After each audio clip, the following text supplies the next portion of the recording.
தமிழ்நாடு செய்யார் செல்லும் சாலை விரிவாக்க பணிகள் நடைபெற்று வருகிறது. இதன் காரணமாக பல ஆண்டுகளாக சாலையோரம் இருந்த பழமை வாய்ந்த மரங்கள் அகற்றும் பணிகள் நடைபெற்று வருகிறது. சாலை விரிவாக்க பணிகளின் காரணமாக பழமை வாய்ந்த மரங்கள் அடியோடு அகற்றப்பட்டு வரும் நிலையில் இயற்கை வளங்கள் முற்றிலும் அழிக்கப்பட்டு வருவதாக தெரிவித்து பாமக கட்சியின் பசுமை தாயகம் இயக்கம் சார்பில் புதுப்பாடி பகுதி அருகே 100 ஆண்டுகள் மேலான பழமை வாய்ந்த ஆலமரம் அடியோடு அகற்றப்பட்டு இருக்கும் இடத்திற்கு பேரணியாக வருகை தந்து வெட்டப்பட்டுள்ள ஆலமரத்திற்கு மாலை அணிவித்து மலர்களை தூவியும் மெழுகுவத்தி ஏற்றி அஞ்சலி செலுத்தினர். அப்பொழுது அங்கு பெண்கள் ஒன்று கூடி தரையில் அமர்ந்து தங்கள் குடும்பத்தில் ஒருவர் இறந்தது போல ஒப்பாரி வைத்து அஞ்சலி செலுத்திய சம்பவம் காண்போரை கண்கலங்க செய்ததோடு மரங்களின் முக்கியத்துவம் குறித்தும் அனைவரையும் சிந்திக்க வைக்கும் வகையில் அமைந்திருந்தது.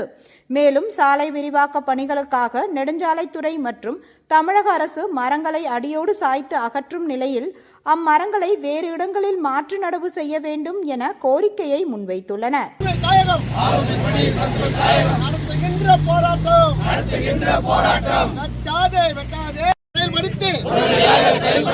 அந்த மரங்களை நட்டுவிட்டு சாலையை அகலப்படுத்தி பசுமை தாயகம் அமைப்பு மாற்று இடத்தில்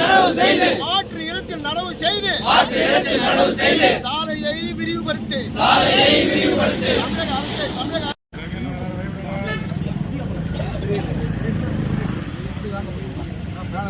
மக்களுக்கு ஒன்றாக இருந்த நேர் தரும் இந்த மரமான இந்த ஆலமரத்திற்கு இறுதி அஞ்சலி செலுத்துகிறோம்.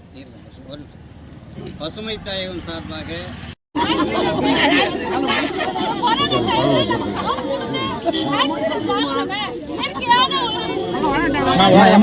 உட்காருமா